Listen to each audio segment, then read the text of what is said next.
Welcome to the Brahma Kumaris, where a new world is opened up for you. From humble beginnings in India in 1936 to a global organization with over 8,000 centers in 110 countries and 1 million students worldwide. Through their tireless commitment, passionate heart, and determined spirit, the Brahma Kumaris arrived in America in 1974 and have since grown to 35 main centers throughout America. There are also 2 residential retreat centers, Peace Village, located in upstate New York, and Anubhuti, located in Novato, California. I want to just share a little bit about how the centers of Raj Yoga meditation began in United States. Actually, I was in Caribbean islands and I got invitation from New York that we want to start something about meditation. And it was in 1978 I came here and we rented a very small apartment in Astoria. And from there I found that a lot of people have interest. I realized that there is so much need, and from there onwards then centers started in many other states. Our centers are safe spaces where you can explore the power of your inner world. The classes are conducted in many homes, many cities all over across the United States. A lot of people, they learn meditation, they use that meditation at their workplace, in their family, and also I find that children, young adults, because they are so much into what really is the life about. The Brahma Kumaris are dedicated to personal and global transformation through the study and spiritual practice of Raj Yoga meditation. And at the heart of our teaching is the belief that the pathway to peace and happiness is to remember our original nature as spiritual beings connected to the One Source. In 1981, the organization received recognition as an international non-governmental organization affiliated with the United Nations and accredited with general consultative status with the Economic and Social Council. From organizing large-scale global initiatives to local community programs, the Brahma Kumaris has a tradition of service in every field that fosters spiritual growth among individuals from all backgrounds, cultures, and walks of life. I hold on to this vision, the world of love, world of peace and harmony, world which is free from conflict and sorrow, where we can live as brothers, one family, children of common parents, one supreme divine power. This is your invitation to awaken and join us in creating a world of love, peace, and kindness. Om Shanti.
It looks like the beginnings of a new career for somebody there.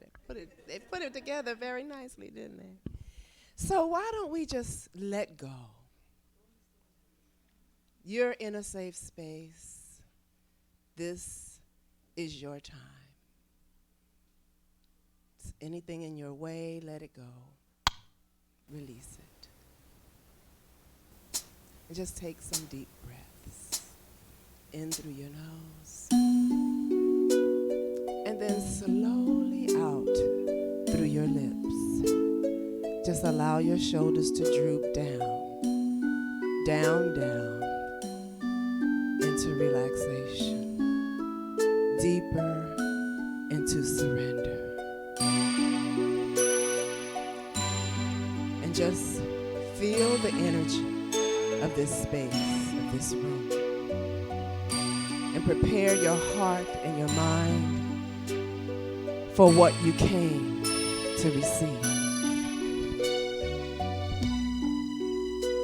In the beginning, God created the heavens and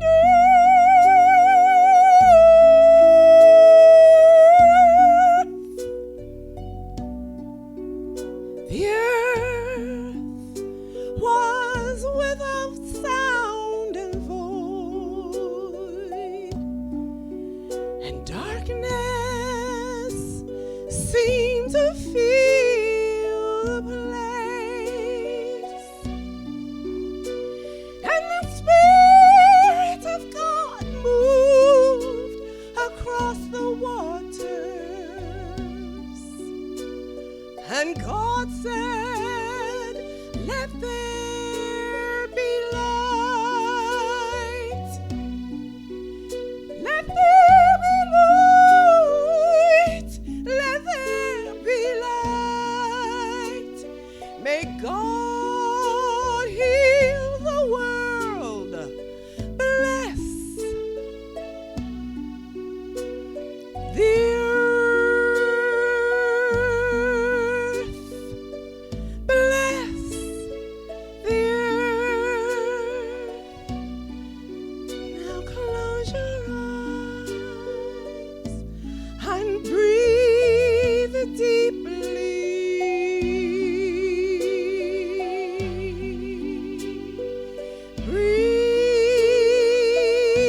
Breathe deeply.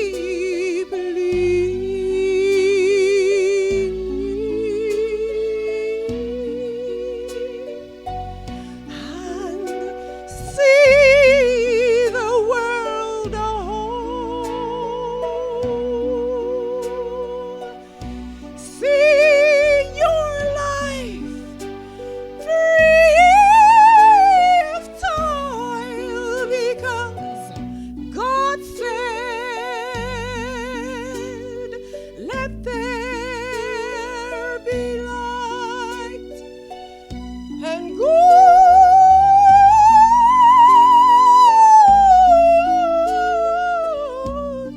said, "Let there be light." May God heal the world. Hear our cry, oh Lord, we need you now. Let the Holy Spirit pour out into this place. May God bless you. May God bless you. May God bless you and you and you and you and you and you and you. Whatever it is,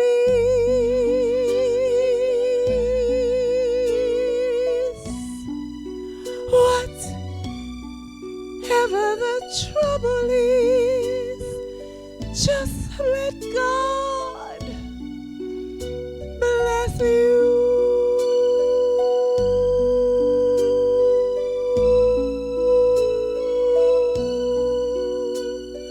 The Lord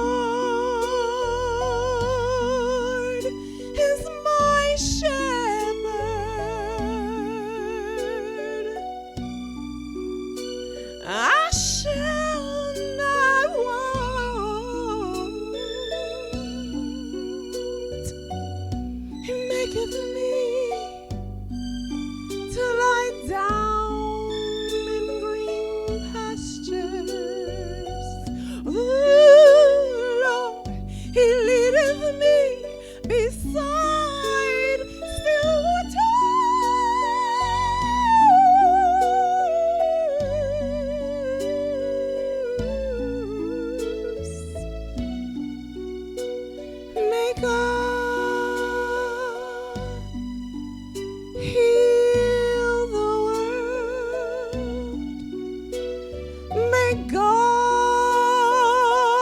heal your heart. May God bless you. May God bless you. May God bless you and you and you and you and you. Whatever it is,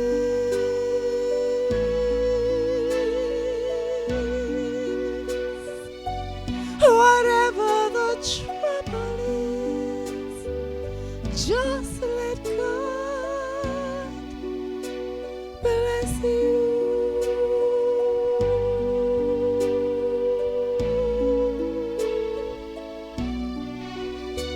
Let God bless you.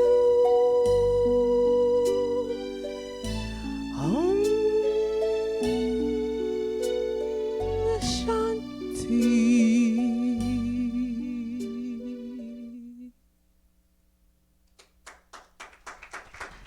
Thank you.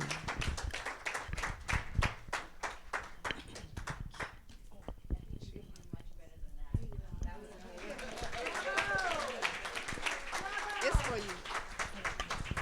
There's no way you can have a relative of Marianne Anderson, who was one of the #1 opera singers of back in the time, perform for you, and that's the best that you can do? Come on! So that was Dr. Ivy Hilton, and she has been a voice of incredible transformation for a number of years. And what you've gotten is a part of her new movement called Vibronics, where she uses sound and light to see how it can heal the past. Hi, my sweet brother. Wonderful to have you. Busboy and Poets is in the room. Give them a big hand. So tonight's a special night. As you all know, I was going to talk on trust tonight, and then Marianne comes, and I was like, well, I guess she should do it, not me. So many of you know I depart tomorrow for the Middle East and India, and before I left, I wanted to at least see the community and spend some time with you to talk about a particular quality that we all possess naturally as people, but are struggling in one way or the other to live it fully. So tonight we're going to explore what trust is to us and how powerful of an energy this quality is. And before we get started, could you all do me a favor? Could you smile at the person next to you? Yeah, let's get that energy moving in the room. It's Washington, I know that.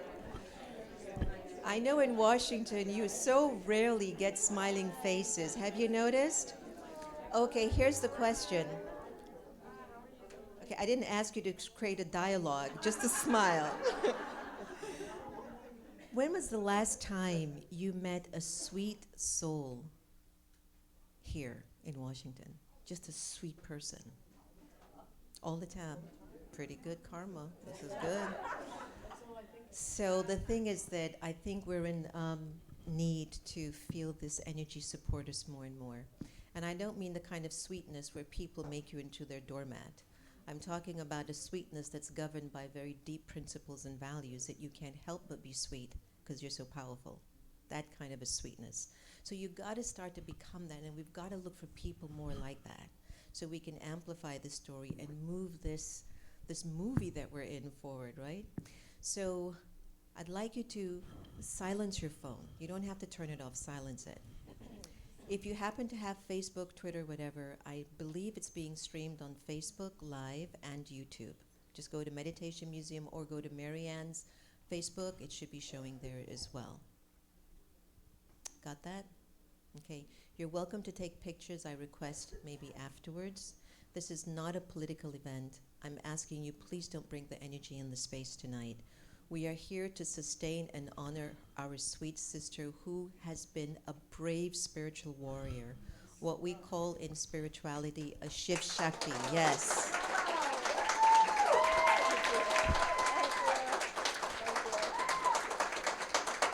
So she knows that I've been quite open about, her role and the way that she's shown up And many of us who speak the language of spirituality or consciousness or illumination, we sometimes aren't courageous enough to put ourselves in the fire with the faith and the trust that I'll come out alive.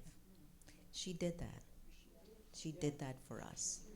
And even though I know that she has discontinued the run of the race, she hasn't discontinued her race for humanity.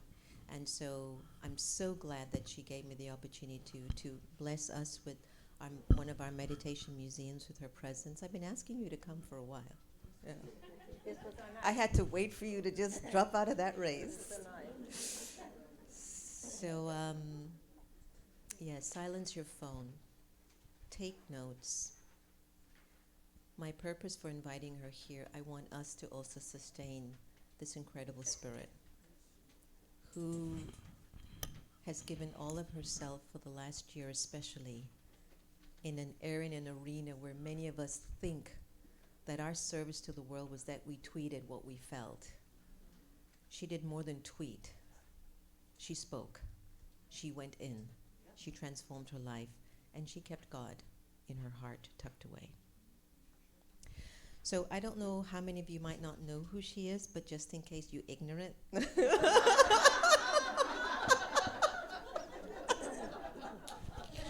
But you'll love the Meditation Museum. So she's an internationally acclaimed lecturer, spiritual leader, activist, best-selling author, former presidential candidate.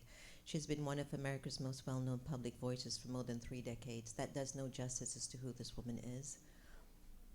But why don't you just imagine that she's your sister and she's changing the world and that we're with her. That's how I want to introduce her to you tonight, okay? So a quote from her mega bestseller, A Return to Love. How many of you read that book? Wow, you got them all, okay. Remember that quote that Nelson Mandela got the credit for? It was hers. I told you that's the quote you should have been smoking in the campaign every single meeting. So it goes like this. Our deepest fear is not that we're inadequate. Our deepest fear is that we're powerful beyond measure. It's considered to be actually the anthem for a contemporary generation of seekers. And her newest book, which we have here, A Politics of Love, is a handbook for a new American revolution. I'm so humbled and I'm so pleased at the destiny of time that in the era that we're in, we have the wonderful Marianne Williamson to be with us at the Meditation Museum. Marianne, Thank please. you so much. Thank you. Thank you. Thank you. Thank you. Thank you so. Why don't you use this mic? The hand. Okay. Thank you. Okay. So.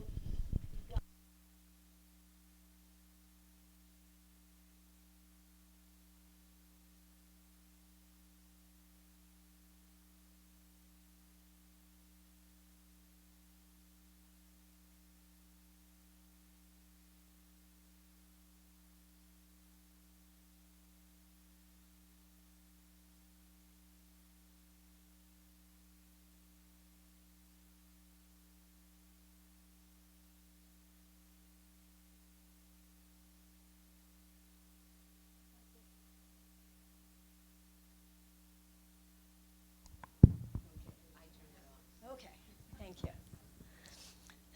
Sister Jenna has meant so much to me, as I know she has meant so much to most of you, if not all of you. And she's been a great guiding light to me. And when she said, just in the last couple of days, asked me to come to speak tonight, I'm thrilled to do it. And when she said that we were talking tonight about the subject of trust, it's a particularly wonderful topic, and my heart is filled with connection. I feel very connected to that topic. It means a lot to me, and I'm glad to have the opportunity to share with you tonight whatever insight and understanding of the topic that I have. I am a student of A Course in Miracles, as I'm sure many of you know, And one of the things that we all share here is the realization that there is one truth with a capital T, and it is spoken in many different ways. Different religions, different spiritual traditions, and sometimes higher truth with a capital T is spoken in secular terms. And I know for myself, as a student of A Course in Miracles, the Course is not a religion. It is a psychological mind training based on universal spiritual themes. So I want to talk about the metaphysical construct around the idea of faith and trust, which really is the same thing, within all the great religious systems of the world. I want to begin with a story from the New Testament, where Jesus said, you can build your house on sand, or you can build your house on rock. If you build your house on sand, then the winds will come, the rains will come, and your house will be blown away. If you build your house on rock, then the winds can come and the rains can come, and your house will not be blown away. That story, to me, is the essence of the issue of trust or faith. The problem with the world is that our house is built on sand. The problem with the world is that we are taught to view the world in such a way that basically we are taught to have faith and trust in things which are not worthy of our faith and worthy of our trust because they are by definition changeable. We can only relax in life when we are placing our faith in those things which do not change. And so and that is what the rock is. To build your house on rock, your house is your sense of self. That is your house, your sense of self. And when your sense of self and your sense of your relationship to the rest of the world, to other people, and to events is based on rock, it means that your sense of what's going on in your life is based on a realization that there are some things that do not change. And just as there are unalterable laws of the objective universe, there are unalterable laws of the internal universe. The law of gravity does not change. I can trust it. I can drop this book, and I have total trust that if I drop this book, it will fall to the floor. I trust that. I have complete faith or trust in the law of gravity. Now, if I tell you that, you don't look at each other and go, her faith is so touching. Her trust in gravity is really something. Those of us who base our lives on spiritual understanding have been led to recognize that there are objective, unalterable laws of the internal universe, just as there are objective, unalterable laws of the external universe. For the external universe, you simply work with the law. You simply work with the law. I mean, how does an airplane fly? The laws of aerodynamics, right? The internal laws are similarly unalterable, and they are expressed in all the great religious and spiritual teachings of the world. When we are told, for instance, in the New Testament, but all of the great religious and spiritual traditions of the world, tell us to love one another. What is the law? The idea here is that there is a natural intelligence. To some of us, the word God is not a problem. I was not raised with any kind of a sense that this would be a problem. I don't have anything. You know, when I started the Course in Miracles, I met for the first time so many people who, because of their childhoods, were so triggered by certain words. I was never triggered. The word God was never anything but a good thing in the way I was brought up, so I don't have a problem saying God. These days, people say source, they say whatever. God forbid we should use the word God. Personally, I don't have a problem with the word God, but you use whatever words obviously are correct and work for you. The idea is that there is a divine intelligence. Now, that divine intelligence, I was telling Sister Jenna earlier today, that for me in my life, the place where I find myself most consistently in awe, well, babies' butts and flowers. Like, who comes up with something so magnificent, right? This little but flowers. I will look somebody came up with where the pink is and where the purple is and where the orange, and then there's that burst of yellow. Now, I know you can tell me the science. The science is that nature wanted the flower to be beautiful, just like nature wanted a woman still of childbearing age to have glowing skin, voluptuousness, high breasts, etc. Why? Because nature wants the bees to want to make it with the flower and the man to want to make it with the woman. You can talk to me about how that's so that the evolution of the species will continue, but that of itself, if all I do is know about that in terms of, well, this is how scientifically it works, I might lose my sense of wonderment and awe that it is true. Now, the idea of faith in spiritual traditions is that the same intelligence that makes turns an embryo into a baby, the same intelligence which turns an acorn into an oak tree, the same intelligence that causes any situation to move into its place of highest manifestation, the embryo into the baby, the acorn into the oak tree, is at work in all aspects of time and space. That all aspects of time and space are imprinted with the law that all things are by definition moving to the next best thing. Are you with me? So the idea there is that in every single moment, the universe, I always say the universe is self-organizing and the universe is self-correcting.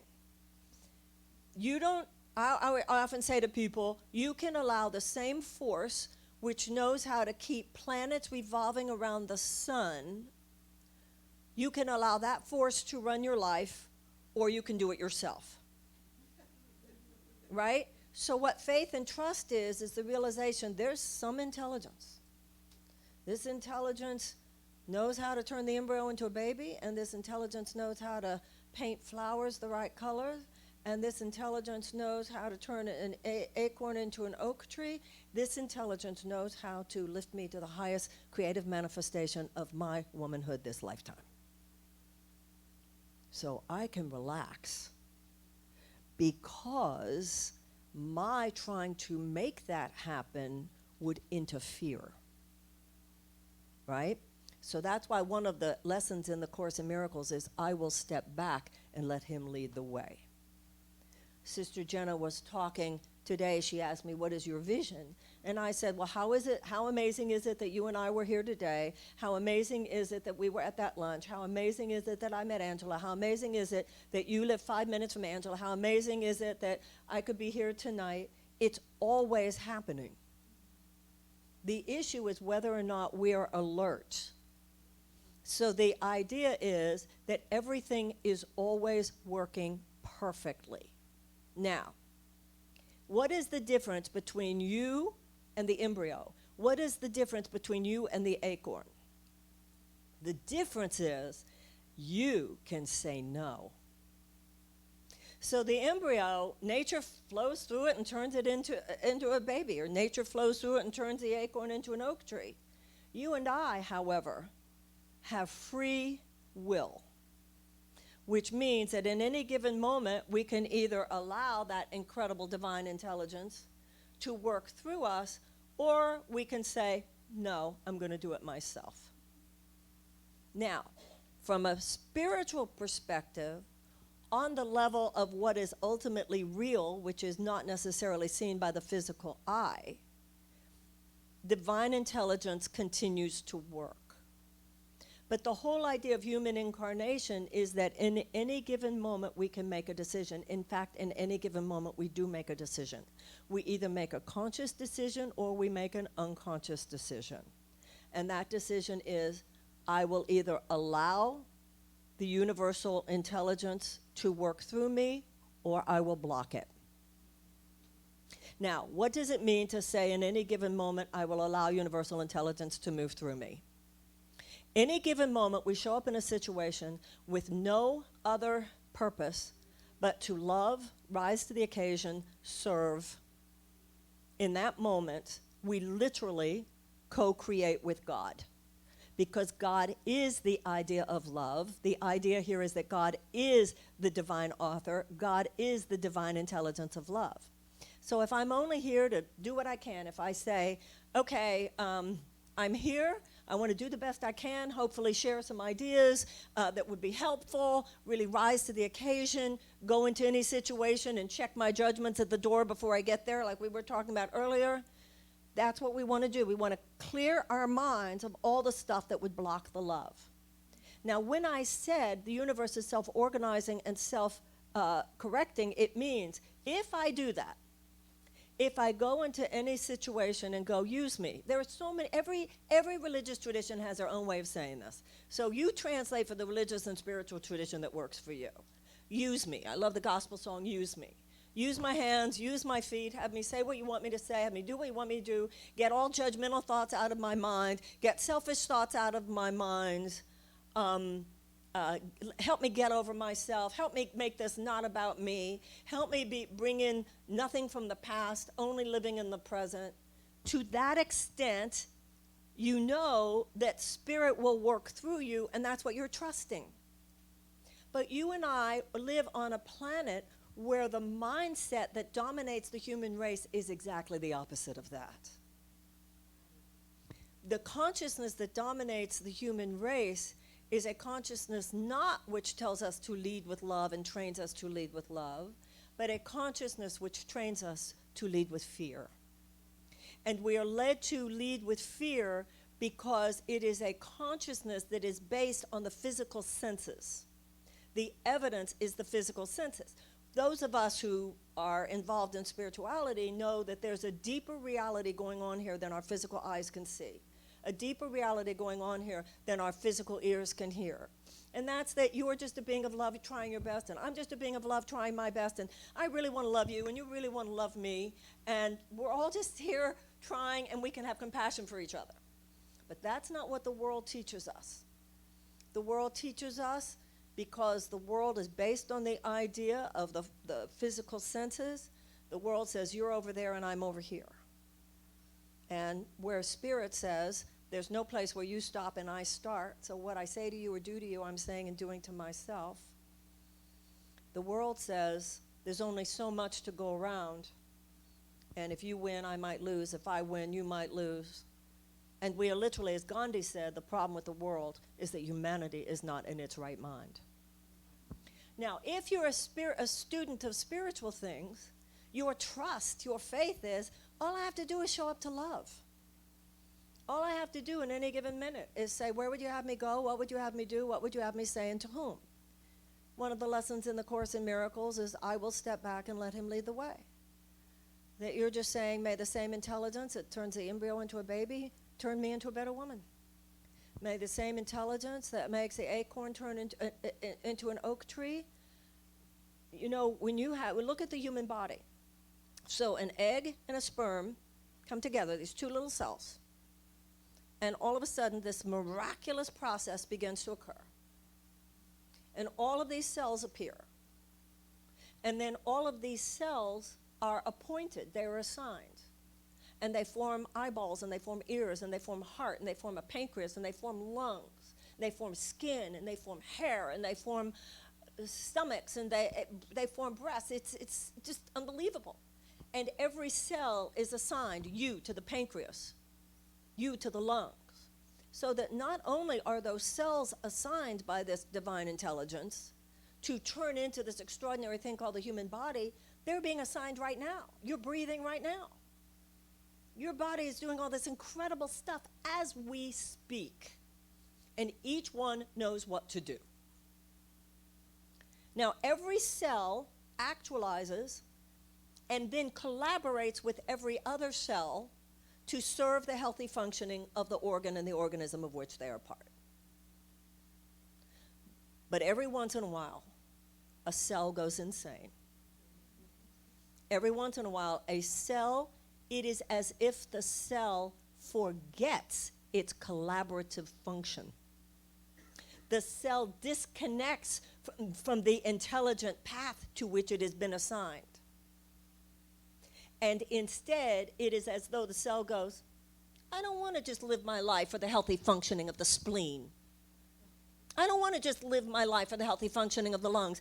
I want to go off and do my own thing. And that's a malignancy. It is a malignancy in the body, and it is a malignancy in consciousness.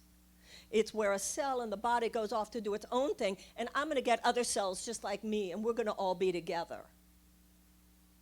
6 cells like me.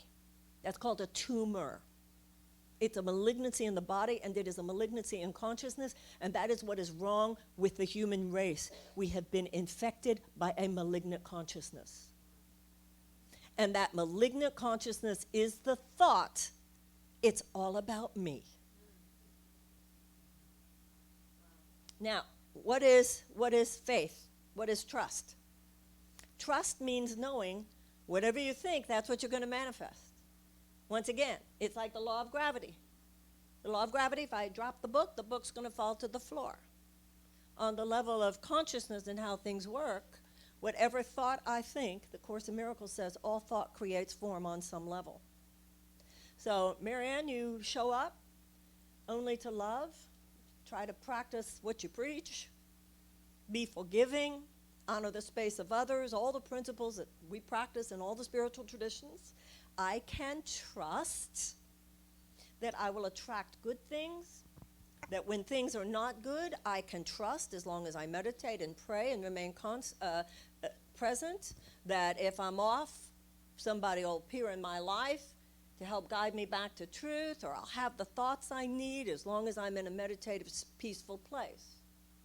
But if I show up in any situation where really it's just about me, it's not about collaborating with anybody else to make things good, then I can also trust there will be chaos. There will be chaos. Because you've knocked things out of the natural order. Now, one of the things which I pointed out is the universe is both self-organizing and self-correcting. So it's self-organizing, meaning if you show up in love and I show up in love, it's always going to be the next best thing. That just as cells are led to other cells, you and I, if we're in relationship, the Course in Miracles says all relationships are assignments, where those who have the opportunity for maximal soul growth when in relationship with each other, we will meet. And together, what you need to learn and what I need to learn is maximized by our connection. And if you show up with a higher consciousness and I show up with a higher consciousness that that's true, we will both grow exponentially and being able to serve the world exponentially. But what about those times where either you or I say no? Because there are 2 aspects of consciousness. That which says yes to love, opens our hearts to love, and that which blocks love. Every judgmental thought blocks love. Every thought, I'm a victim here, blocks love. Self-pity blocks love. Living in the past blocks love. All those thoughts which are not just openness to the love and the infinite possibility of this moment deflects the miracle that would otherwise occur. Because miracles are the thoughts of love which always lead to the next best thing. Now, in the Course in Miracles, there's a very interesting concept. It says that you were not created to be at the effect of lovelessness in your own mind or anyone else's. So the way life is, it's always love as possible, but sometimes you're a jerk and sometimes they are. We all, depending on what our childhood was, we get triggered. I know myself when I think of the worst mistakes I've ever made, when I think of the things I've done that were not cool, I didn't wake up that morning and say, I'm going to be a jerk today. I didn't wake up and intend consciously to sabotage myself or in any way deflect the flow of all good things. That life is confusing, and we are triggered from childhood, and the world is so dominated by the consciousness of fear. It's very subtle. You know, ego doesn't show up. The ego or the loveless mind doesn't say, hi, I'm your self-hatred. I'm going to lead you to the one thing that's going to make you cringe to even think about it for the next 5 years. The ego doesn't introduce itself to you as your self-hatred. It introduces itself to us as our self-love. That cell that says, I don't want to just serve the functioning of the spleen. I want to go off and do my own thing. That ego mind is saying, enough with just being there for others. You have to take care of yourself. And when you don't realize yet that the self with the big cell, S, is everybody else, and that if you're taking care of yourself at the expense of consideration of how you might fit into the whole, you think you're serving yourself. Later on, you'll see that didn't serve yourself at all. That knocked you out of the natural intelligence. Only being there for love keeps you in the divine architecture. But the line in the Course in Miracles that I love about that is, when you deflect a miracle, meaning you showed up and you got it wrong. We all do. Oh, I was judgmental. My energy wasn't cool. I was really selfish in that moment. I didn't listen. I didn't pray before I made that decision. I didn't meditate that morning. My energy wasn't cool. The way I talked wasn't right. That means you didn't allow your mind and your heart and your behavior were not totally aligned with the open aperture by which something incredible would have occurred. Or it might be somebody else. Maybe you showed up great and somebody else just didn't like you because you triggered them, and love brings up everything unlike itself. So, two things bring up other people's darkness around you. Your darkness brings up other people's darkness, but sometimes it's your light that brings up other people's darkness. But the point is, that line where it says that you were not created to be at the effect of lovelessness in yourself or others. So what that means, the Course in Miracles says, is that when a miracle was deflected, it is held in trust for you by the Holy Spirit until you are ready to receive it. So what that means is that not only is the universe self-organizing, but it's also self-correcting. If you got it wrong, what do you have to do to get it back on path? Atone for your mistake. If it's somebody else got it wrong, what do you have to do? Forgive them. If I am holding on to my grievance, the Course in Miracles says you can have a grievance or you can have a miracle. You cannot have both. Because whatever I perceive as real will be real in my experience. Lack of forgiveness means I think what you did to me is real. And if what I think you did to me is real, then in my experience, the effect of what you did to me will be real. Forgiveness is a selective remembering, where we go, only love is real, everything else is just this hallucination we're having on this planet. And I can trust that if I put my mind on that, it will work for you. The problem is there's that famous line from the Course, you prefer to be right or to be happy. It depends on the day. So the Course in Miracles says, well, Marianne, you can stay in self-pity here. You can stay whining about it. You can stay angry about it. You can stay self-hating about it. You can stay stuck back there. And you know what, Marianne? You could even find people to agree with you because on a mortal plane, there's enough justification for it. But what you can't have is a new beginning. Because you're coming into the present, dragging the past. And the only place the miracle of a new beginning can occur is in the present. But what we do with the ego mind is I carry into the present all the self-pity, all the whining, all the anger, all the remorse. And don't get me wrong, only a sociopath has no remorse. So it's not like there aren't things to look at. Somebody told me just earlier today, try not to look back. I said, no, there's some things I have to process here too. Sometimes looking back is part of the processing, but you can tell when the processing has become spewing. You can tell when the processing has become self-indulgence. And then you move into the present where I get what I did, I atone for my mistake, I get what other people did, I forgive them for theirs. God created me in such a way that they are to have no effect on me. And any effect that they had on me is temporary as long as I will let it go. And then you allow the universe to reset and begin again. It's kind of like a skid in a car. You know, we all taught that when we take driving lessons as kids, young people, where when the car goes into a skid and there's a temptation to, and the issue is take your hands off. Let nature knows how to correct itself. And you said earlier, I want to make sure I'm doing okay, you said earlier not to bring the energy of politics in. But I think it's important for us to remember, you know, there's a line that Martin Luther King always quoted. The arc of the moral universe is long, but it bends towards justice. Now, if you look in a Christ-centered perspective, just that language, no better or no worse than any other, the word crucifixion it is about what the ego mind would do to life. It's the way the loveless mind is always out to destroy. The resurrection is that love will always have the final say. And the 3 days is the symbolism for how long it takes for the universe to correct itself. Are you with me?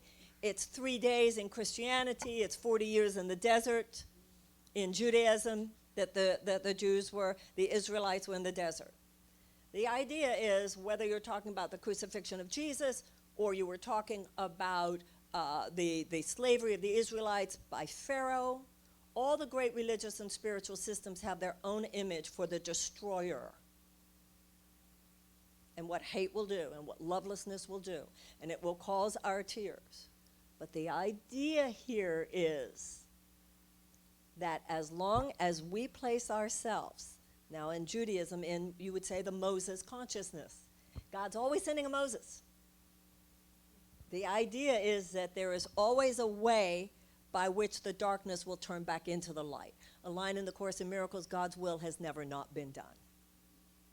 So if you are a Christian, for instance, what does it mean to have faith in the resurrection? Means, as bad as it gets, the universe has a plan. And I think with politics right now, whether you're on the left or the right, or whatever your politics are, I think we all agree it's a really dark and chaotic time in America. But you know what the Course in Miracles says? Look at the crucifixion, but do not dwell on it. You have to look at it. Because if you don't look at the things that the ego or the hatred brings forth, you're not in transcendence, you're in denial. But the Course in Miracles talks about the difference between negative denial and positive denial. Negative denial is, I'm too spiritual to, it's so toxic and I'm spiritual, so I'm not going there.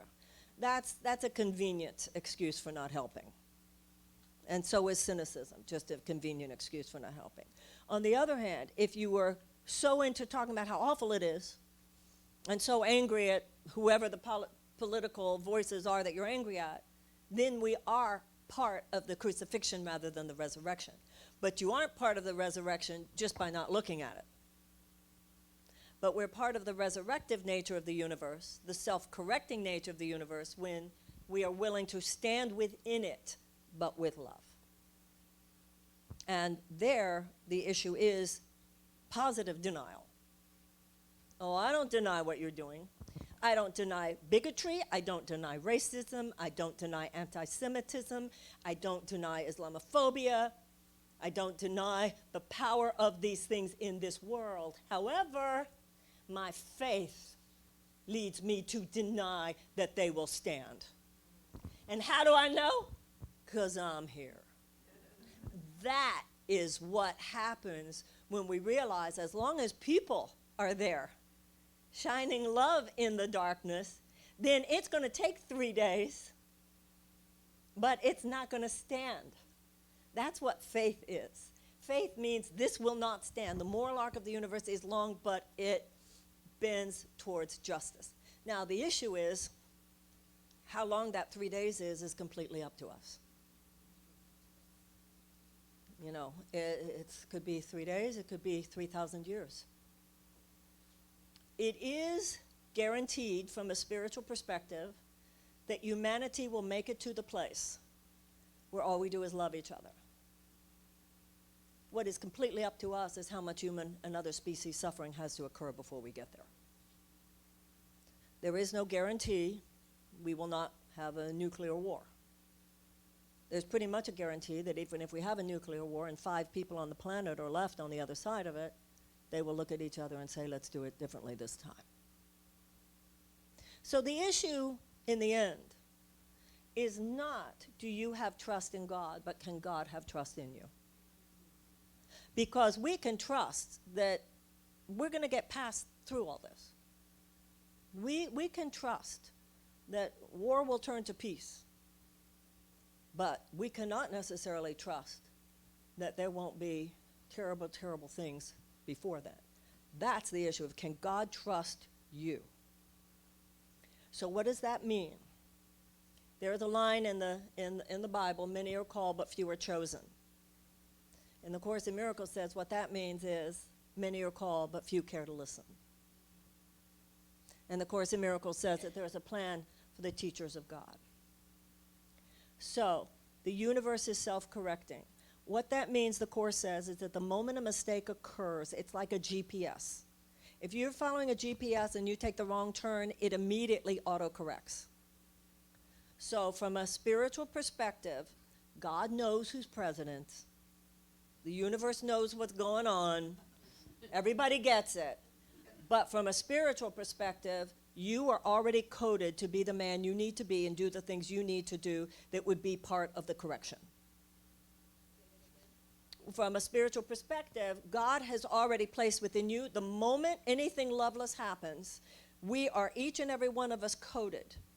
The woman you need to be, the man you need to be, and when we meditate and when we pray, the issue is, use me. And it's not like any one person is going to fix it. But there's a whole lot more love. You know, the problem is not that there's more hate than love in this country or in this world. A lot more lovers in this country and in this world than haters.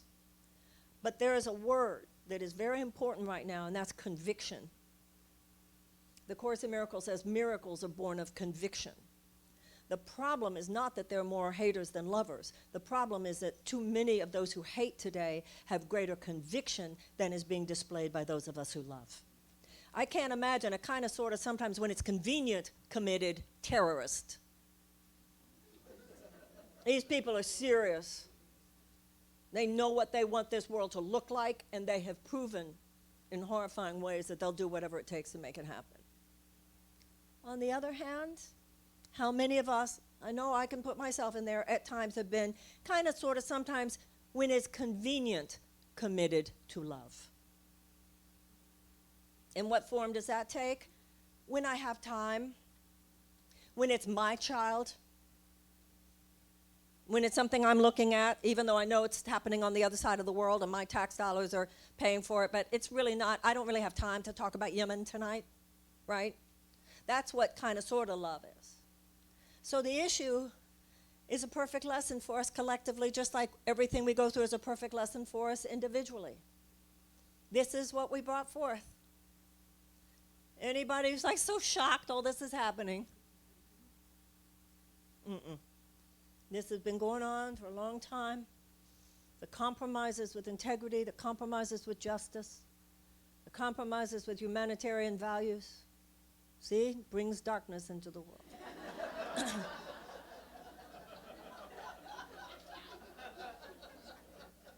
The compromises with democracy, the compromises that we have made collectively.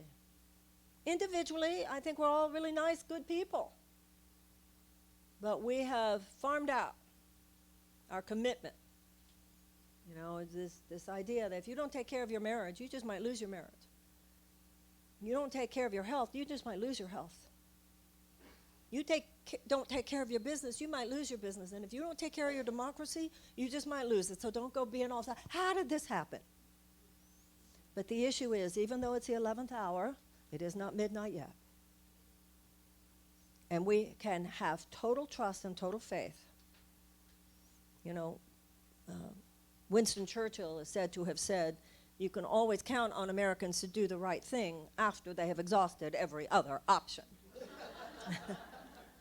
And if you look historically, it is actually quite true of us collectively, that we sometimes get there late. But when we do get it, we slam it like nobody's business. And I think part of that is that we have so much to distract us. You know, suffering isn't right there in front of us all the time the way it is in certain places. But I think we're awakened now. And we can absolutely trust. God's not going, well, I wanted to help you, but you took so long to get here. The universe, there is already a divine architecture.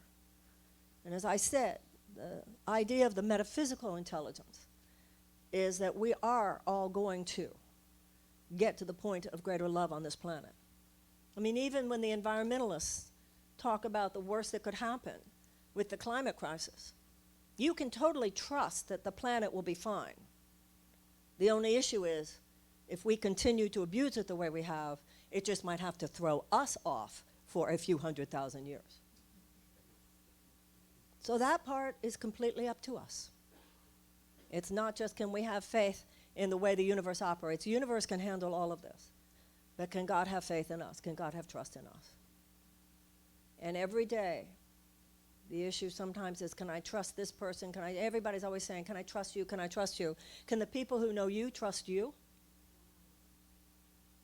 Can you be trusted to hold your weight today at a time of crisis like we are living? To be the woman, to be the man that we are capable of being. None of us are perfect. But even we fall off the wagon, to come back on in all the amazing ways. I see it in my life so much. You got that wrong, Marianne. But there's always somebody around you who's going to say what you need to hear. A book's going to fall at your feet. You got it wrong, atone for it, admit you got it wrong, and you'll be put back on the path. And that's where we are right now. So look at the crucifixion, but don't dwell on it. Recognize we're living in a moment of chaos.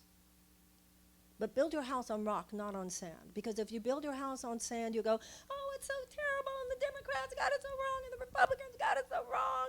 And if anybody can have that conversation, you know I can. Because I just spent a year in the belly of that beast. I could articulate that all night. But look at it, but don't dwell on it. Keep looking down the road. That we can trust. As the Course in Miracles says, God's will has never not been done. It is already written. The issue is for all of us to so open to say, use me. Don't just kind of sort of use me, use me. Use everything I am, use everything I have, use my capacity to think, my capacity to speak, whatever my talent is. Just like some cells, you're assigned to the pancreas, you're assigned to the lungs, you're assigned to the heart. Well, in human civilization, you're assigned to the arts. You're assigned to education. You're assigned to business. You're assigned to religion and spirituality. We all have our assignments, and every cell matters. Every cell is an important part in the ecosystem, and I think of politics as a divine assignment. So when you were saying don't bring politics in, don't bring the ego's view of politics in. Brings the spirit's view of politics, which is that collectively, because of the power of God that is within us, there is nothing we can't do. We need to honor our ancestors right now. We need to honor the abolitionists, and we need to honor the civil rights workers, and we need to honor the women suffragettes. They stood before real evil, and they stared it down. So can we. Thank you very, very much.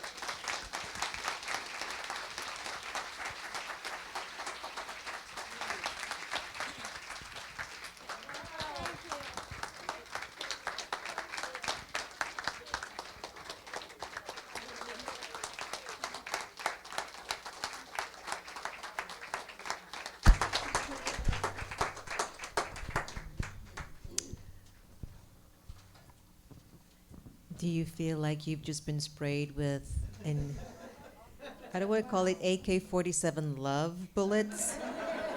Wake up bullet, inspire me bullet, get off of social media and actually do something bullet? Do you get that feeling? Right. we're going to go deeper now into having like a heart-to-heart and a soul talk with you. And the reason why I wanted us to have a soul talk is some of the things that you touched on today, but I want us to hear even the deeper aspects of your world, but also how you've been able to bring that spiritual knowing that you have been rooted in for decades into a world that seems to be that little cell, that little cell that wants to go out on its own and do its own thing. And I'm assuming that you met a lot of folks who were like little cells that wanted to go out and do their own thing, while you were there trying to get all the cells to come together to see if we could do the right thing. So the question that I have for you is, can you share with us what was maybe the one gift that you have personally realized from running in the presidential race? The one gift. I learned from running that the system is even more corrupt than I feared. And people are even more wonderful than I knew. I have only deepened my, it has deepened my understanding and my commitment to the Jeffersonian principle that the only safe place, the only safe repository for power is in the hands of the people. And what I have seen, you know, my father was a lawyer. And my father used to say, talk to the smartest person on the jury. And in my career that has now lasted 35 years, there's a line in the Course in Miracles that says, people speak to you on the level you speak to, no, people hear you on the level that you speak to them from. And when you speak to the nobility in people, the nobility in people hears you. When you speak to the intelligence in people, the intelligence in people hear you. And I feel that the American people have an instinctive understanding that America matters. You can't be the richest and most powerful country in the world and not matter. When we get it right, we're a blessing on this earth, and when we have gotten it wrong, it's a scourge.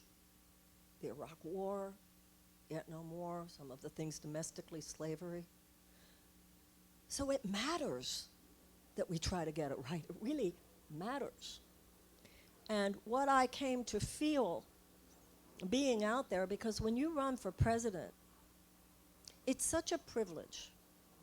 First of all, we're a minority of the world's population that has the power for direct influence. And what I learned is that people in those primary states understand their power and take it very, very seriously. They really know that the decision that they're making could have consequences for the entire world. And they're tough in a good way. People listen to you when you're talking about these things. If you're running for president, you are at a job audition for the most powerful position in the world. And people in those states, they're prepared for it. And they're listening, and they're asking you questions, and they're kicking the tires in all the ways that they should. And the gift I got was a deep feeling that they're capable of the task. Mm. People are smart. The pain is to see how the system has jammed, the system's been jammed. And there are so many forces that manipulate, so many forces that dictate rather than facilitate. So the gift I got is being exposed to so much, like we're talking here right now. But if we were talking and it was Iowa or Nevada or South Carolina or New Hampshire or ultimately any state, I mean every state's going to ultimately, and it's a candidate and you're deciding who you're going to vote for in that primary, something very powerful is going on there. Like What what? a gift. Tell me, like What a- what? Well, what's going on there is you're choosing, first of all, for anyone who's a Democrat today, it's a painful moment for people because you're choosing, on anytime there's a presidential election, you've got a twofold issue. Who do you want to run the country, and who do you think could defeat the opponent? But today, it's so deep. But my privilege that I felt was just being in the space of such a deep consideration and with my fellow Americans, and just the honor of being heard. And, I would say on the campaign, I want to tell you what I will do with the job if you give me the honor. Because I don't want you to say later, she didn't say she was going to do that. So I'm going to tell you what I would do. What I'm going to do. And to just dwell in the waters of that important a conversation. And also, I'm very aware as a woman particularly, and all of us should be, and you being here is a perfect example. There are spiritually and religiously, and definitely politically, countries where if you and I stood up to do what you and I do, we would be dragged off the stage, we would be thrown in jail, probably tortured, and possibly worse. So I've known that from my career for 35 years, that freedom of religion means no policeman's going to come in here and say, what is this Rama Kumar's thing? They're not on the list. No mosque, no synagogue, no church, no AA meeting, no atheist meeting, which is also important because freedom of religion means not only the freedom to worship as you wish, but also the freedom not to worship if you don't wish. And the privilege politically is the same. I mean, that I could get up there in a public space and criticize my government and nobody's going to come and haul me off to jail. Sometimes I You know wonder how if that's many so good. countries they would. So the gifts are numerous. I can and only I imagine. appreciated them while they were happening, and I appreciate them now. I can imagine. Today we attended a private luncheon, and it was headed by an individual who has built very beautiful relationships on both sides of the fence. And one of the things that came out of Marianne's run was that we realized after, about 8-9 months down the road, 75% of the people who loved and support her were Republicans. Who told you that percentage? I Where'd you heard get that? I heard that number. I forwarded it to you. Yeah, It but was what I heard was there was 70-something% of the people who actually loved her were Republicans. And I don't know, okay, my numbers could be off, but I'm going to atone for that. But even at the luncheon today, there was a very clear expression of, look, we don't care if you're Democrat or Republican, we just love you, and we loved what you brought to the race. How does that make you feel when you hear that over and over again? The Constitution of the United States does not mention political parties. And George Washington warned us against them in his farewell address. And he said that political parties would form factions of men that would be more concerned with their faction than with their country. So I would say during my campaign, we have a politics of people pleasing. You're black, so I'm going to say what I think blacks want to hear. You're LGBTQ, so I'm going to say what LGBTQ wants to hear. You're Jewish, so I'm going to say what Jews want to hear. You're a woman, so I'll say what Jews want to hear, what women want to hear. That has degraded the conversation. Not that our individual identities don't matter. Our individual identities do matter. But you're black and you're American. You're Jewish and you're American. You're a woman and you're American. We're not talking enough about just the fact that America has a problem. And I think our democracy has turned too much into what you want versus what you want versus what you want, as opposed to the fact that democracy doesn't just give us rights, it also gives us responsibilities. the fact that any of us are, that there is injustice towards any of us right now is because of the brokenness of our democracy. So I believe that these categorizations do not serve us right now. Liberal versus conservative. You know, President Eisenhower said the American mind at its best is both liberal and conservative. The socialism versus capitalism conversation has become so simplistic. It's all Democrat versus Republican. Anytime you're in a versus construct, you are by definition outside a context of ultimate problem solving. That's This very is true. the 21st century where it is about the evolution of our consciousness. It's like Einstein said, the problems of the world will not be solved on the level of thinking we were at when we created them. It's a place of our oneness and what is right for us, what is right for our great-grandchildren. You start from that, and a level of problem solving will emerge that cannot emerge with the who's a Democrat and who's Republican conversation. I think very nice. You know, I opened today's conversation that maybe even though Marianne has what we say suspended her race in her presidential race, she came in serving the human race and she left serving the human race. She continues to serve the human race. And I think that's what's important about individuals with voices like Marianne. And you have lived a very inclusive life, and your friends are very diverse, and you've traveled the world and you've seen a lot. The question that was sent to me by a friend of ours from a very big tank in Washington, D.C., his question was, how would you recommend that we welcome conversations when you know they're trying to sow lies and deception as a political strategy to amplify the fear and the division?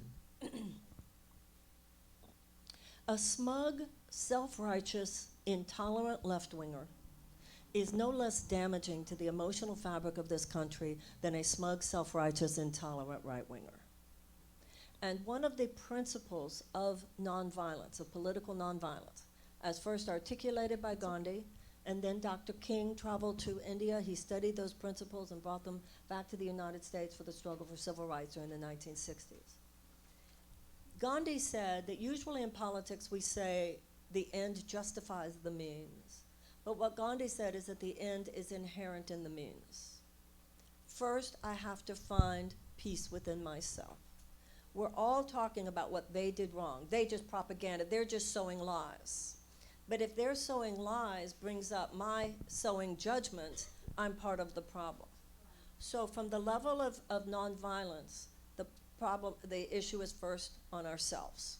Now, Dr. King said, do not misunderstand the fact that we are materially passive. We are spiritually active. He talked about spiritual activism as well as material activism. He said, we do not let any chance pass by for the possibility of moral persuasion.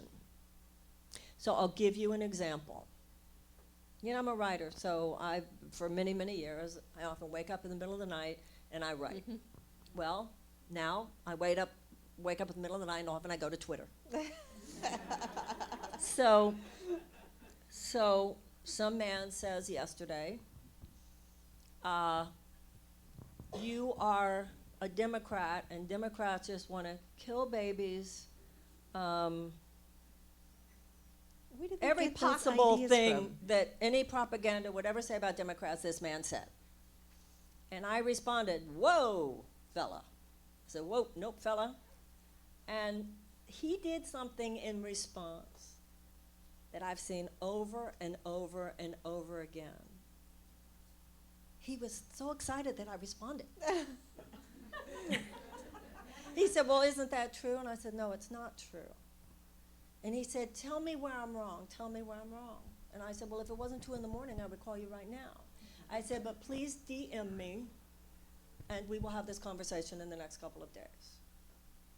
And I know early in my career, I had noticed this. people would say something horrible about me, and I would call them, and I would say, could we talk? And then I remember one woman saying, oh, well, I had no idea that this was true, and I had no idea that that was true. And what I wanted to say was, why were you assuming they weren't true? But then they become your best friends. So I think sometimes when people say there's propaganda, from a spirit of nonviolence, don't let that moment pass, because there might be an opening for conversation. I understand, Sister Jenna, you know, my politics are very left-wing.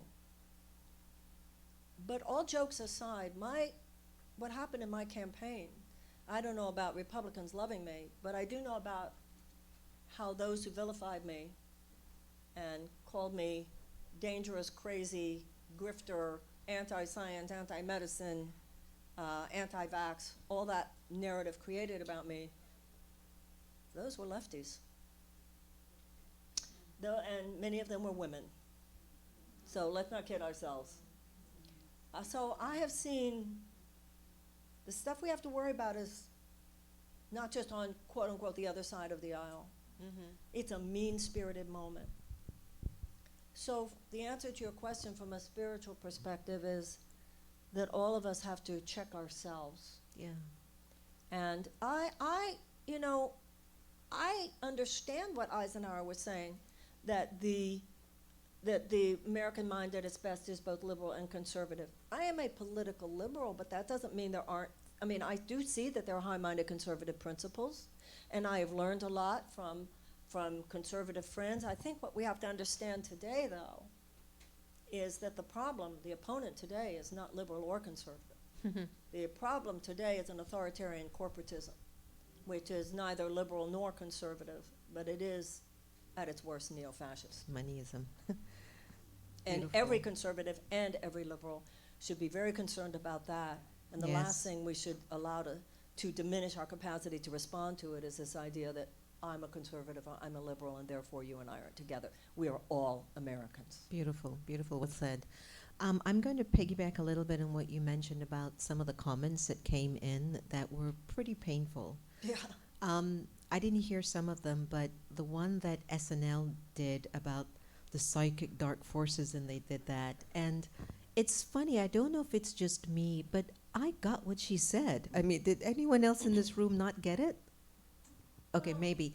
That one. Because what I felt was something else, where you were just saying that when a human being can strip a 4-month-old baby from a mother, that's a dark force. When you can call people demeaning names, that's a dark force. But I didn't understand why the media took it up like something that was comical.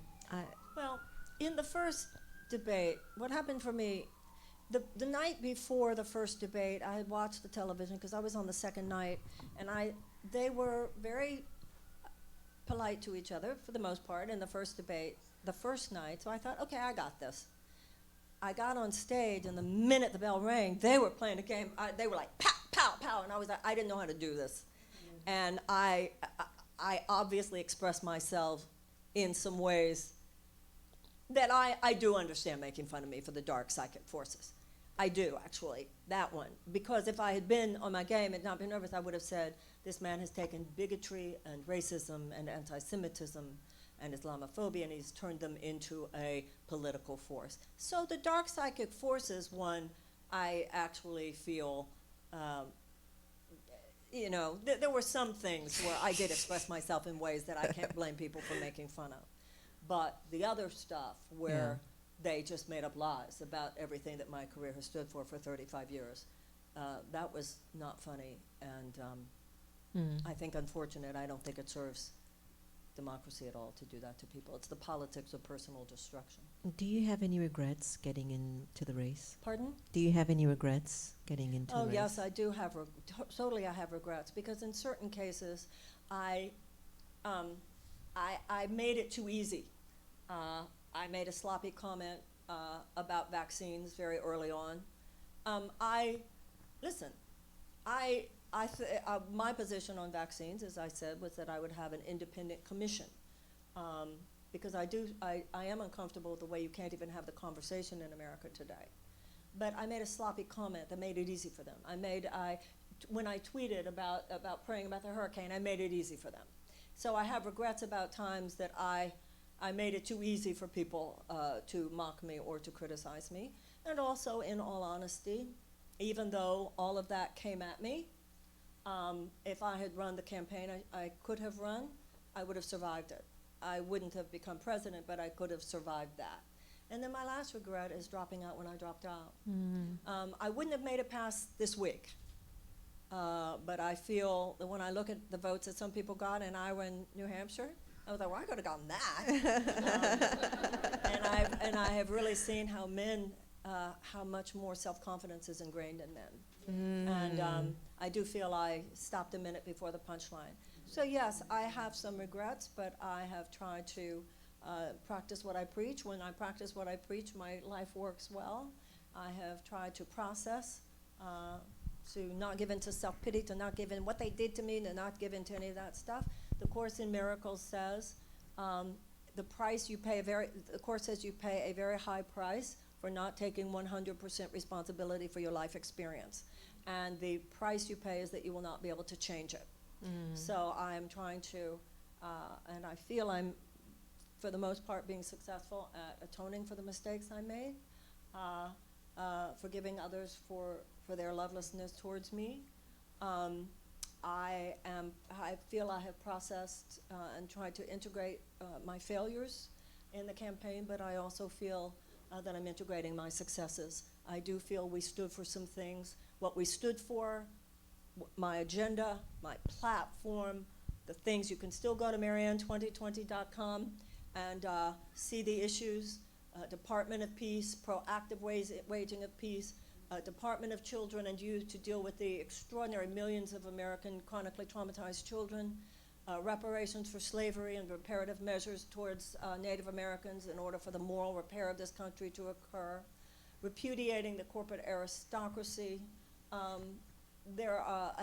My health plan, which involves integrative techniques and modalities, so that if you go to a doctor according to my health plan, if the pharmaceutical companies have such undue influence right now on our medical education, and in my health plan, if you go to the doctor and the doctor gives you a diagnosis and then the doctor gives you a surgical and or pharmaceutical prescription, it was legally mandated that you would also be informed of any non-pharmaceutical or non-surgical options that had been statistically proven to be just as efficacious. So this period of healing for me, and grief, there's certainly been grief, and I've cried a few times. I mean, and I'm sure that's true of Kamala. I'm sure it's true of Beto. I'm sure it's true of Corey. I mean, well, you put so much into these here. campaigns. You Pardon? put so much of yourself in these campaigns. Yeah. But like I said, there were failures and there were successes, and the successes live on. The ideas are bigger than the campaign. A campaign can end, but the ideas only end if we stop talking about them and holding them in our heart. And that you won't. That you won't. We're going through a sort of a traumatic period as a country. It might seem some of us aren't traumatized, but in private moments I do hear what's going on in the hearts of many. And Dr. Ivy had this question that she wanted to ask you. In what way can we get past the trauma to learn to trust again? You mean in terms of this? It could be the country, could be a personal situation, a relationship that you've been through. Right now, I think we're all traumatized. I think what Rachel Pearson said beautifully today is there's an alternative state, like we're in this alternative state, and nobody really knows if they're going left or right. There's just a fog over everyone. So how do we learn to trust again, knowing that there is a lot of traumatic scenes, whether it's your country or your spouse or a health crisis? First of all, much as we were talking about earlier tonight, if you were trusting on changeable things, the power in this country was never meant to be in the government, it was meant to be in the people. We have to own what happened here. We took our eye off the ball. We took our eye off the ball. This has been happening for 40 years. It's been 40 years since this whole trickle-down economics, and if we just give all the money to a tiny part of the population, this will be good for everybody because it will lift all boats. They will create jobs. This has been going on for 40 years. So now the idea of trust, I mean, it's like, why were you ever trusting? This country was not set up in a way that you were supposed to be able to trust the government and then look away. If you have employees, do you get to just check in on them every 2 years and every 4 years? There are employees. So if you're my employee and I don't check up on you except every 2 years, is the problem that I didn't trust you? Or is the problem that I didn't even check up on you? Democracy was never supposed to be that. As far as this trauma is concerned, I think we should retire that word for a while. Because do you think the people who walked on that bridge at Selma were not traumatized? They didn't know if they were going to bring out the dogs. They didn't know if they were going to bring out the hoses. They didn't know if they were going to bring out the bullets. You think the women suffragettes here in Washington, who their sin was that they marched for suffrage and Woodrow Wilson put them in prison, and the conditions in the prison were so terrible that the prison officials sent men down and put these horrible metal contraptions on their necks to force feed them. You think they weren't traumatized? You think they weren't anxious? We have become way too precious. We have become way too precious. And when you think of what our ancestors went through, so this whole thing, I'm so traumatized. Come on, This justify just whatever, stop. come on. And I think we just need to throw water across each other's faces a little Like, bit. snap out of it. You Just know, get going. I really do. And in fact, that's where I wish, even in my dropping out of the race, I wish somebody just, Slapped you. and said, just get out. If I'd known before I got the message, I would have. If I'd heard, I would have. I think that one of the things, is it that the traumatized state is really an attachment and the ego that's speaking, which is not allowing us, somebody says here, why aren't we going on the streets and marching? Why aren't we knocking down the doors of our state representatives and telling them we don't support this? Is it this emotional trauma? Are we numb that we're not able to come into action? Well, first of all, I want to be very careful. I'm not saying trauma doesn't exist, and I'm not saying that trauma isn't a very serious issue. I am saying, however, some of what we call trauma today is nothing compared to the trauma of some people who are experiencing things far worse. That's all. I don't mean to minimize the importance of trauma. When it comes to legitimate trauma, I think part of the problem is how many people realize, oh, we have marched. See, during the 1960s, you marched, they cared. Part of the trauma today, part of the trauma that is real that people are feeling today is it doesn't seem to matter how many people have marched about the climate crisis. Because if the representative cares more about the donations coming from the fossil fuel industry than about how many people march, so that's legitimate trauma. All of the ways that we have tried and that institutional forces have tried over the last, ever since this president has been in office, from the Mueller report to the impeachment trial. John Meacham said on television,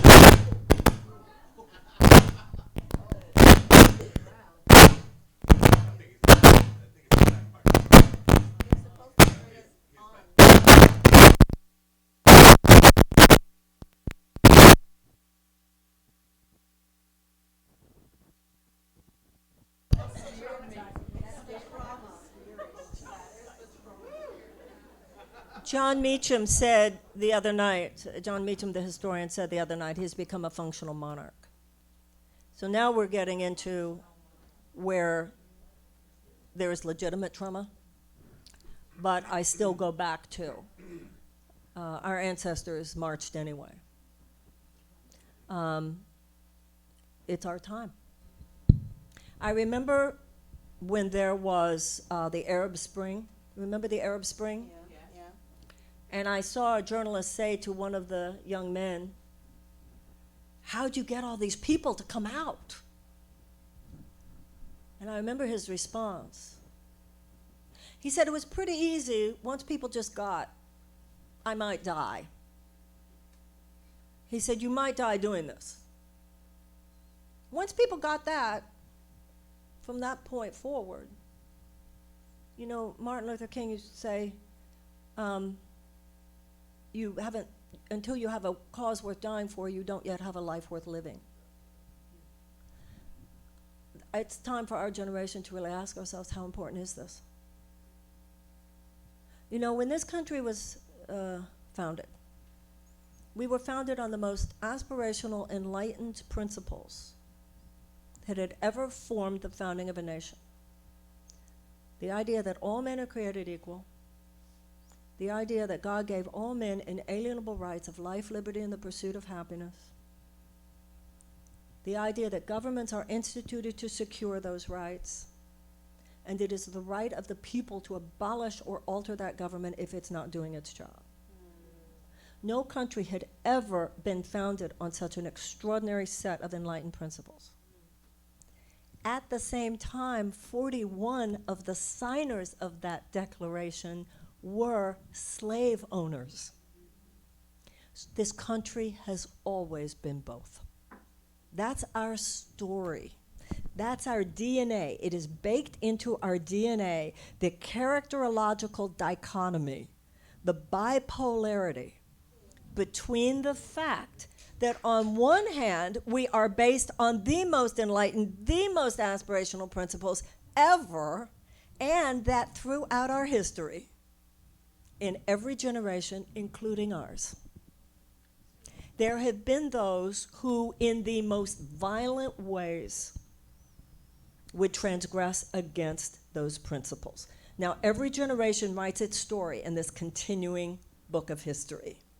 And every generation is filled with people whose hearts are ablaze with the possibility, and every generation has been faced with forces that would destroy that possibility. And it's simply our turn. It's our, you know, when John Adams said that he hoped, who was not a slave owner, he said that he hoped that every July 4th we would revisit first principles. And we should see the Declaration of Independence as our mission statement. And it's kind of like when we're talking about tonight, earlier, metaphysically, is it really just whether you can trust God? No, it's also can God trust you? You know, who did you think was going to handle all this? Why did you think it was good? It's every generation has to be vigilant. So the issue is for us to decide. Now, you know this all men are created equal thing. Do you mean it? This life, liberty, and the pursuit of happiness thing, do you mean it? When you have millions of American children who go to school in classrooms where they don't even have the adequate school supplies with which to teach a child to read, and if a child cannot learn to read by the age of 8, the chances of high school graduation are drastically decreased, and the chances of incarceration are drastically increased. Where's the right of that child to pursue happiness? So I've heard from friends around the world that they feel that America is settling karma. Have you heard that? Well, and if so, what do you think? I've thought it. I think any person who understands these things, if you go to the Lincoln Memorial and read Lincoln's second inaugural, he acknowledges in there the Civil War, and after slavery, he acknowledges it. Abraham Lincoln recognized it as, of course we're settling karma. Yeah, of course, it's all, you know, I've said for a very long time, if it's a public issue, it will get to your private door.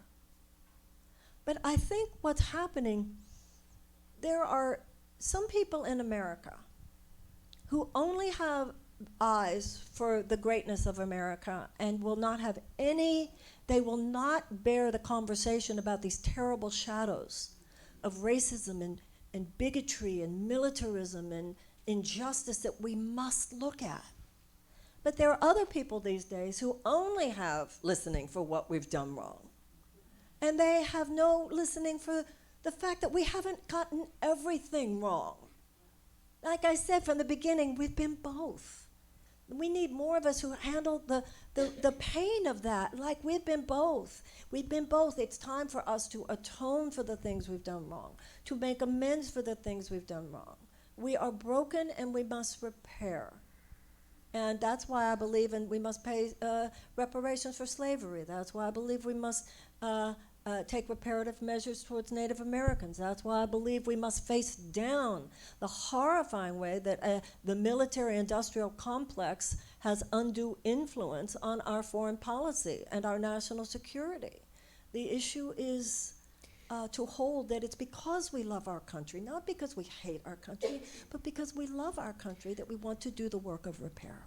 Something that I've heard is that sometimes it feels overwhelming and we just don't know what to do. Yes, sometimes to share it on social media or talk about it in a group of people maybe helps us at a soul level, but at the same token, people are passing bills and laws that we're not supporting. How do you address that? How do we feel powerful enough to get involved, to be a part of the change that we want to see in the world, in the country? Sometimes people would say this to me all the time about how does a woman find her power? You find your power by using your power on behalf of someone else. We've got to stop pretending we're powerless. We are American citizens and we have an election this year. And I actually don't think that anyone in this room is questioning that. I think everybody in this room gets this is a very serious moment. And the Republicans need to get your party back. Personally, I think the Democrats need to get our party back too. And I think that, I doubt that anybody in this room fails to recognize this is a very, very important year. And I'm sure that everybody in this room already is thinking deeply about the candidates. This is a gnarly moment, but my experience is not that people don't get that. You know, there was a time, because early, you know, my book, Healing the Soul of America, came out in 1997.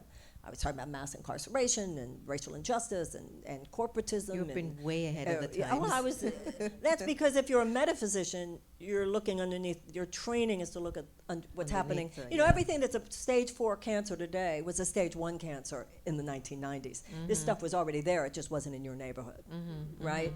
So at that time, so many in the spiritual community were like, they didn't want to hear it. Some still don't want to hear it. But it was so much like, guys, you got to know this, you got to know this. Those days are over. The era of data collection is over. Everybody knows this. When I would talk in my campaign about the traumatized children, about the fact that we have 13 million hungry children, the fact that we have 100,000 homeless children, the fact that we have elementary school students on suicide watch, when I would talk about the conditions in our domestic war zones, et cetera, the fact that millions of American children have been diagnosed with PTSD as severe as the PTSD of a returning veteran, then I would turn to the room and I would say, I'm not saying anything here that you don't already know. Maybe you didn't know this detail or that detail, but you do know it. Sometimes I would say, how many people, I could ask in this room, how many people have either said or heard a young person say, the world is in such terrible shape, I'm not going to have children? Okay, please leave your hands up for a moment. Okay. May I point out to you how aberrational this is? How really something is wrong. There are always people who just don't feel it's in their destiny to have children. That's natural. Or the vegans, you've heard say that for a while. But this is just people who under normal circumstances would. So this isn't a moment where we need to learn things we don't know. This is a moment where we need to own what we know now. And to ask ourselves, what you going to do? But I don't think anybody in this room fails to realize this is the year we have to do it. Have you noticed that one of the beautiful things about Marianne Williamson, she was the same on the debate stage in the race, and she's the same in terms of now? And what I mean by same is, you know, this conversation between the both of us right now, one of the things that I'm taking away from this is how authentic you were during the race. And you are the same, because I was actually going to ask Marianne, so now what next? You know, you've suspended the presidential race, what next? And my other thought goes, why ask her? She's doing exactly what she's always done. But by chance, do you have any ideas? Like, anything new opening up for you? In A Course in Miracles, there's a prayer where every morning you say, where would you have me go? What would you have me do? What would you have me say, and to whom? And it's like I was saying earlier, that every cell has an assignment. And I don't believe we have to figure out. We have to, those of us who pray, who meditate, everybody here, I mean, we're all spiritual seekers, or you wouldn't be here, are already living lives where we're seeking to have natural intelligence move through us. So my natural intelligence, interestingly enough, I'm moving to Washington, D.C., as you well know. Thank you. Thank you. And starting on May 5th, I'm going to be giving weekly lectures on A Course in Miracles at All Souls Church. Isn't that fun? And I'm going to do a podcast starting in April, and I'm going to do everything I can. I already, for those of you who follow me on social media, I'm already putting the word out there about some congressional candidates that I feel strongly about. I am a strong progressive, is my politics. And I'm doing that, and I am doing what I can to endorse the democratic process, is what I'm most concerned about. And I feel very strongly that this president should be retired by the American people in November, and I will do my best to help that happen. Give her a big hand of applause. Thank you so much. Thank you. And please stay seated. I've so much appreciated her wisdom. I could sit in a living room and just chat with her all night, you know, if she gives me a chance. Well, in all honesty, Sister Jenna, you are one of the people whose guidance and illumination means a tremendous amount to me. And one of the things I've said to you quite a bit over the last few days, when you were talking about regrets, Sister Jenna would email me fairly regularly, I think you should come just hang out with me for about 3 days and take a retreat. And I was like, what do you mean? What are you talking about? I'm on a presidential campaign. I got to take 3 days off. And I realized now, if I had taken those 3 days off, I think I would have self-corrected, course-corrected in ways that could have made a big difference. So I know now. Listen to Sister Jenna. I just knew that I didn't care for the energy that was coming towards her. And even though Marianne has a very large following of individuals, it's not necessarily that everyone might have the deep intentionality, understanding what the soul was representing, not only for her own journey, but for the country and for the world.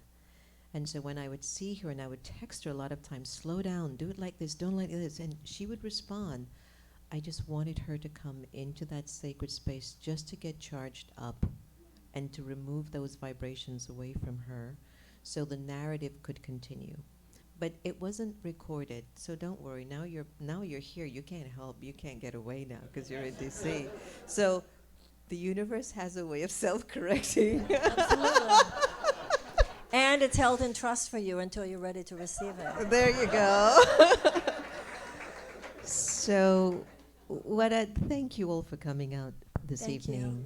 you. And we're going to ask Marianne to leave us with a beautiful meditation at the end of the evening. And I think I have to do is just, did you all enjoy?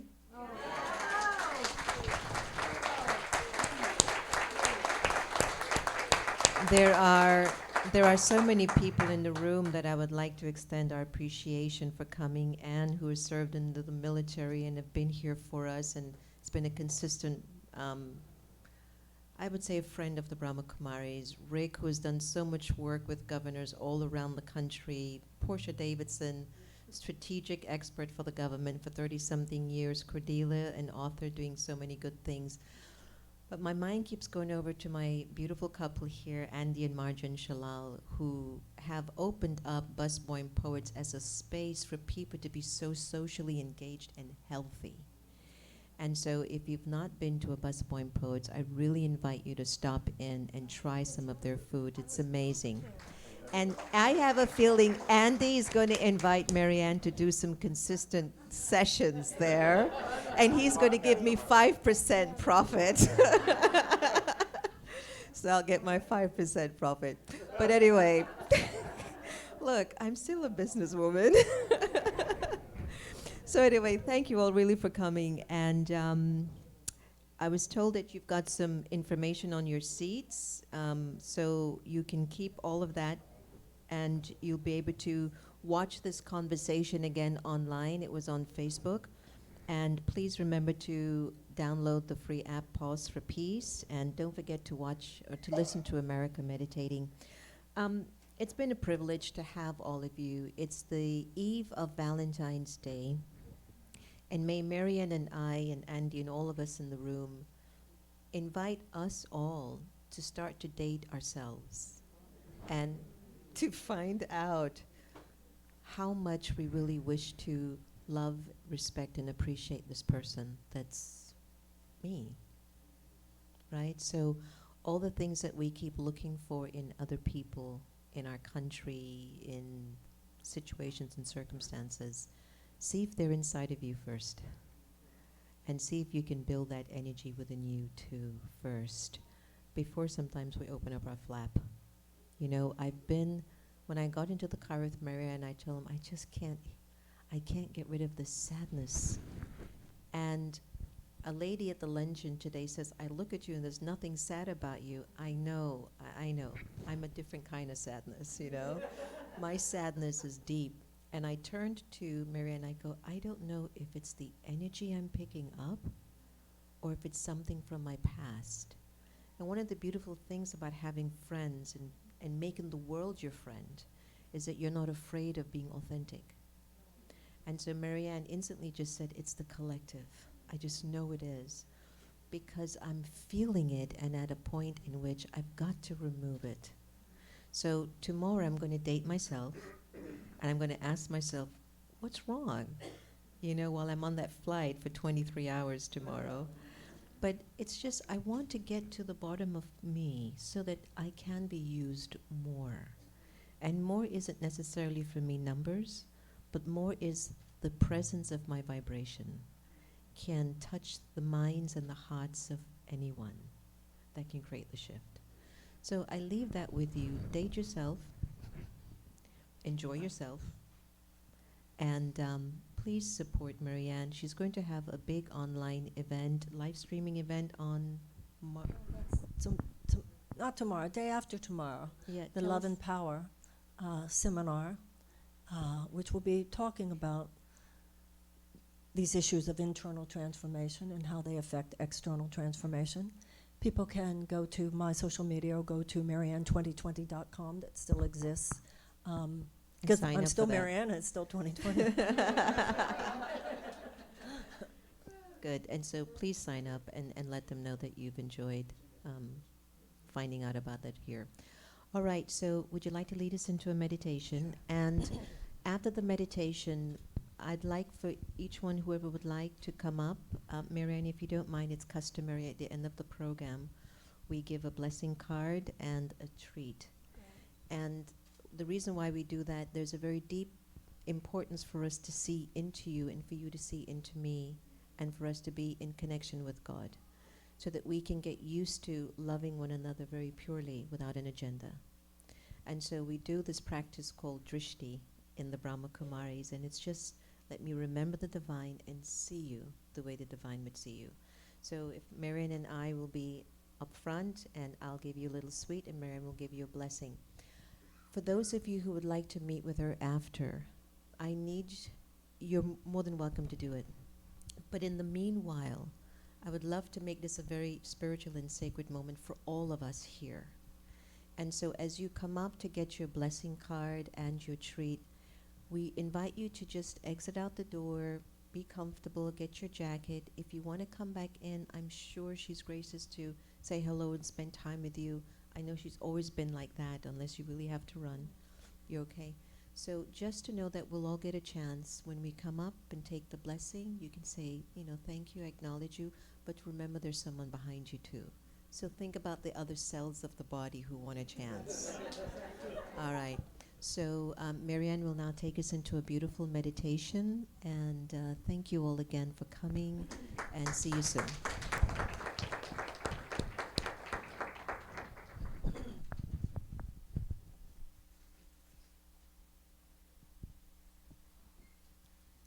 we see in the middle of our mind a little ball of golden light. And now we watch this light as it begins to grow larger and larger,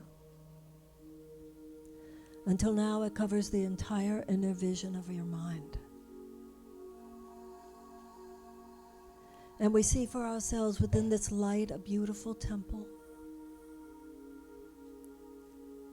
We see a garden that surrounds the temple and a body of water that flows through the garden.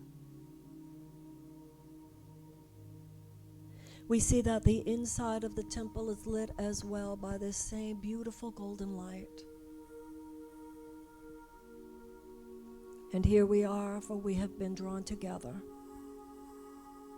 by the power and in the presence of God.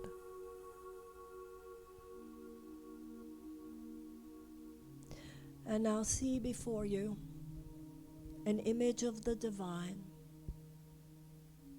in whatever way it appears to you. It might be the presence of light, the presence of an angel, a guide. To some, it appears as Jesus. And now standing before that force or entity,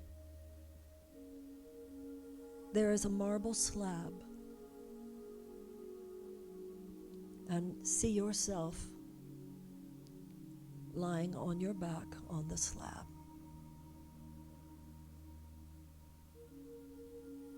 With your body upon it, it is not cold and it is not hard. It is warm and soft and infinitely comfortable.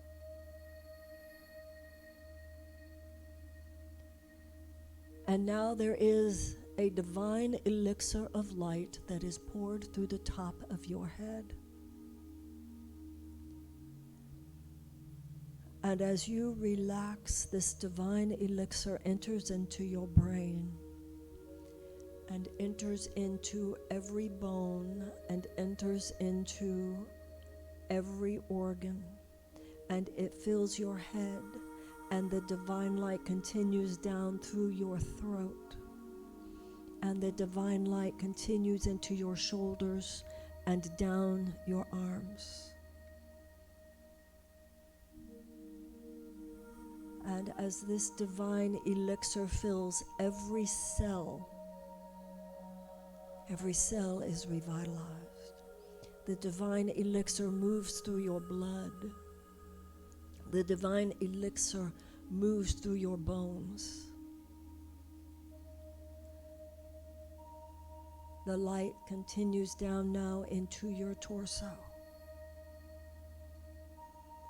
And it fills every capillary, every organ, every bone, every cell, every muscle. The blood revitalized, the organs revitalized. Your torso, your arms are filled with light as you relax ever more completely. And allow yourself to feel the divine etheric radiance of your body. The light continuing down now into your upper legs, your thighs, your knees, your lower legs, your ankles, your feet, and your toes. Every cell of your body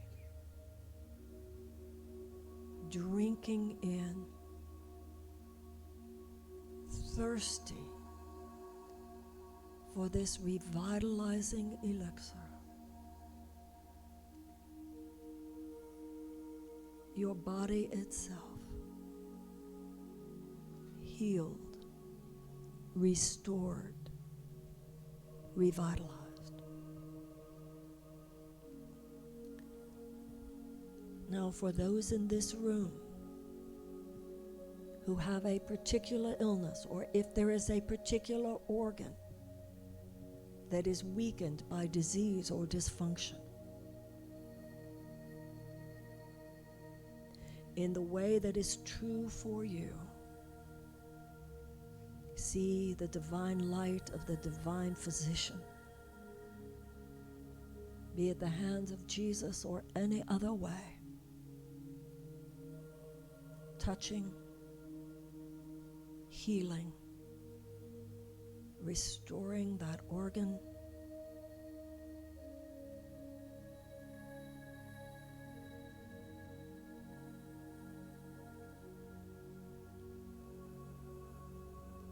your entire body transformed, every cell,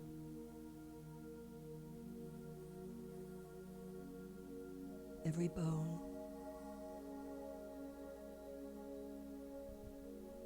every organ,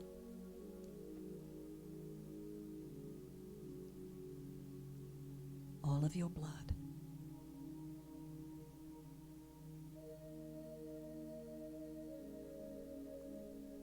And as divine light and divine spirit comes upon your body, surrender all sorrow. Surrender all pain. Surrender all grievances.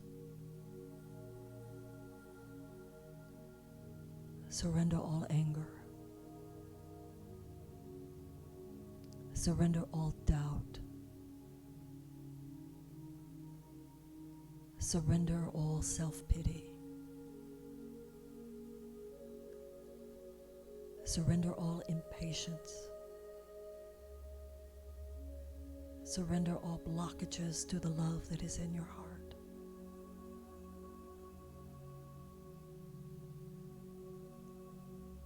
Forgive your unforgiveness and place it in the hands of God.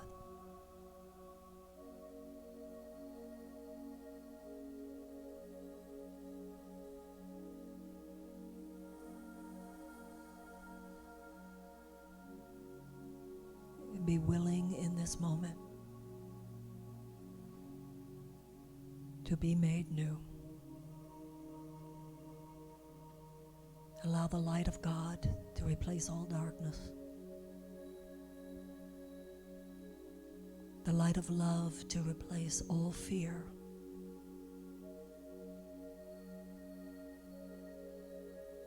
The light of peace to replace all conflict.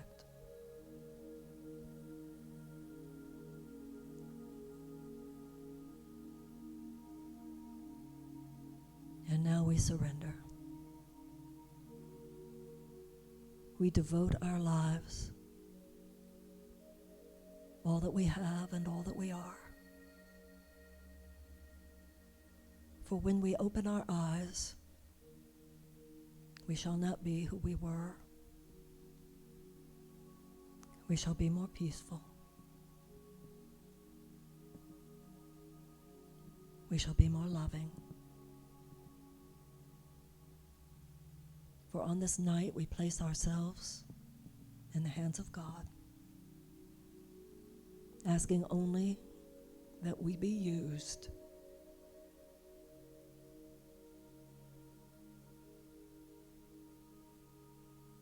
and knowing that we shall be.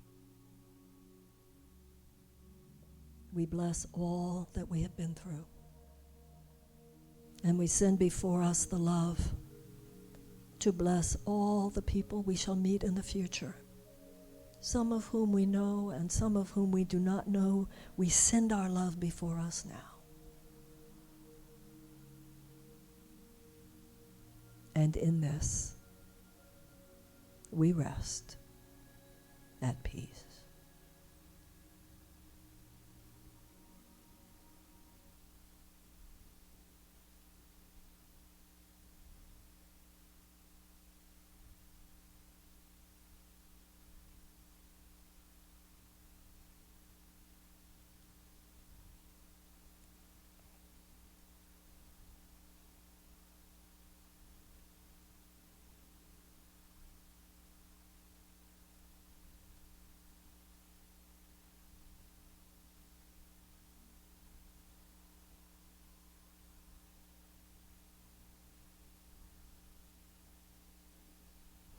And now go forth,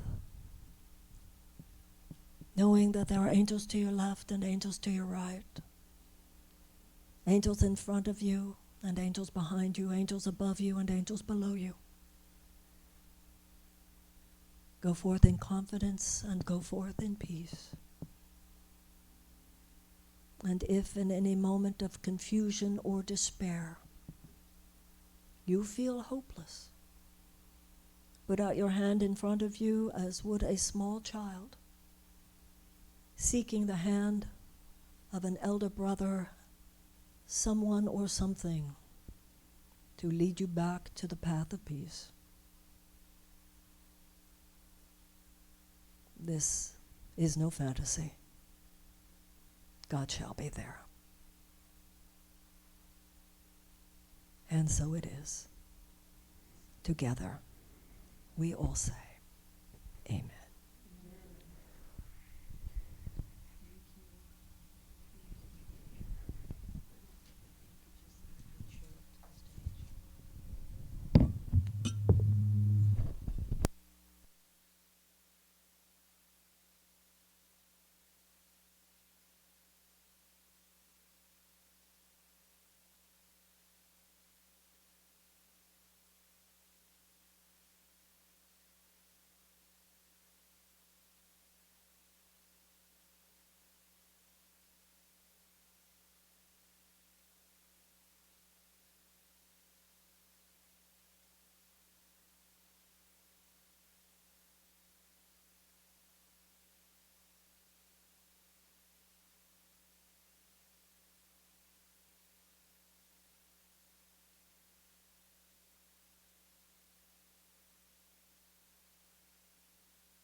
Thank you for your inspiration, for your life and love. Thank you for your recognition of the one above. Thank you for